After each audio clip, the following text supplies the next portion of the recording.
We see windows every day. Windows are in our homes and our schools. But what if I told you long ago people used windows as a source of artwork? This art form is called stained glass.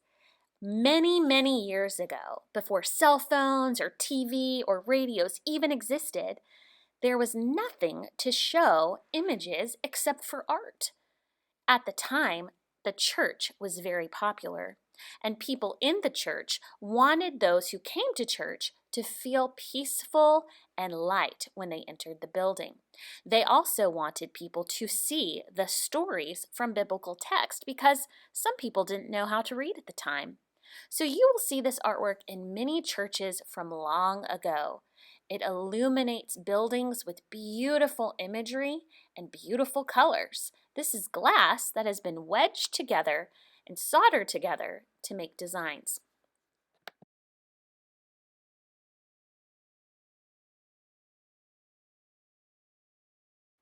As time passed, no one really wanted to decorate their churches like this anymore, and so the popularity went away. But this same technique was used many years later in the 1920s called Art Deco, and people used stained glass to make lamps and to add modern designs to their homes. Here are some examples of modern stained glass.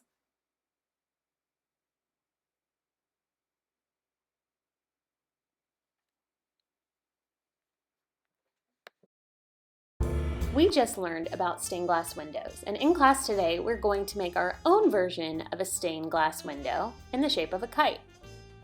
Now, this isn't actually stained glass, but it's made to look like stained glass by using tissue paper, construction paper, and contact paper.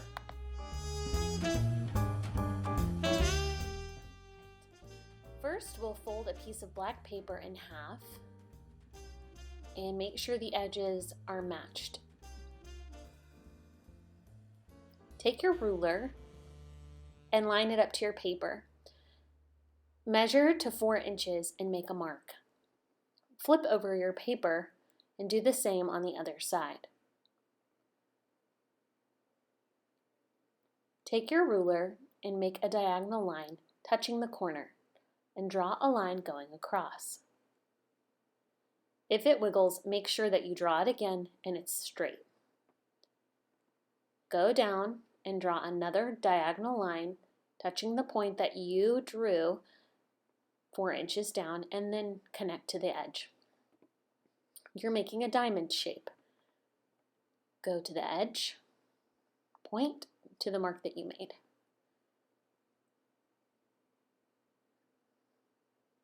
Line it up again, draw a diagonal line. Make sure the lines are nice and straight. It's okay if you make a mistake because we'll cut this out and this will be the back. Now taking your ruler, we're going to make a thick line. Just line your ruler up and draw a line, but not all the way down, about to there. Take your ruler again and draw a line across at the top where that line meets. And draw toward the center and go down and do the same. Take your ruler and match the edge and draw down. So notice how the line went over a little bit. This is okay because this will be the back of your paper. Take your ruler again, the thickness of the ruler, stop. Take your ruler going this way. Line it up. I'm going to try something a little different this time. I'm going to draw up and stop, not quite till the line meets. And then take my ruler across and connect those lines. So when you're done drawing that, open it up and it should look like this.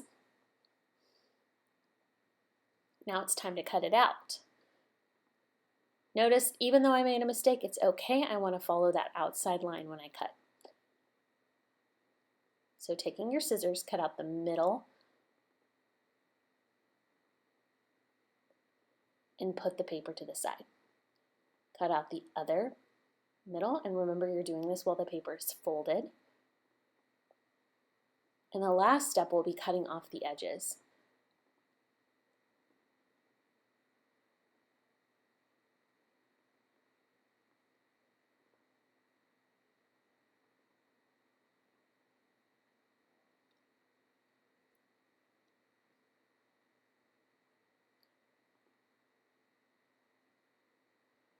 Open it up and you should have a triangle. Excuse me, a diamond, not a triangle.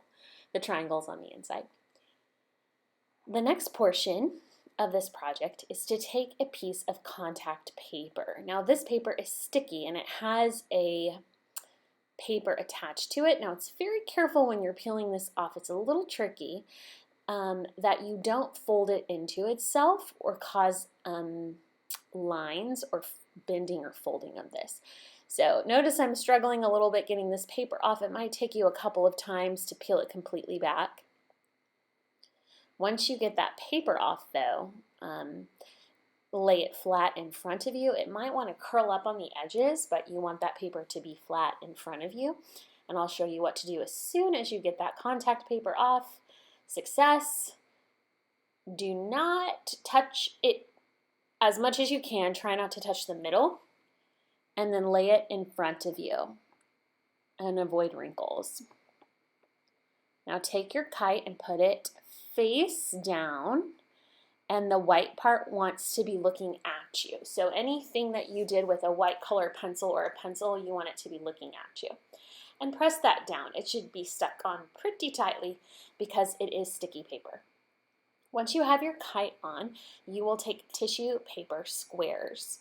You can pick out any color scheme you want. You can do all cool colors or all warm colors, or you can do multicolors.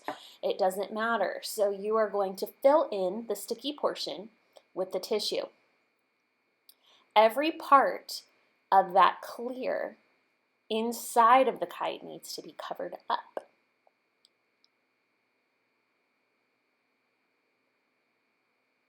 You can use dark colors against light colors, so maybe a dark blue next to a white.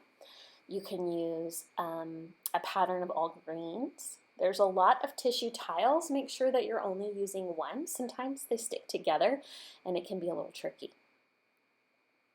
Once you have all those tissue squares down on the clear part, then you can move on.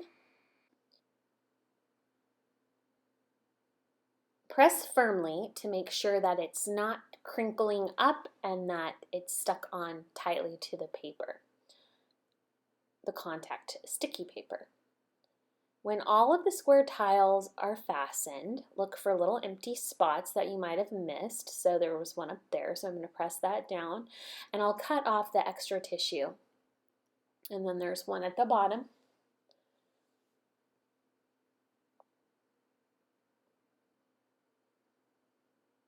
And be careful not to get it too close to the contact paper to cut because it does stick together.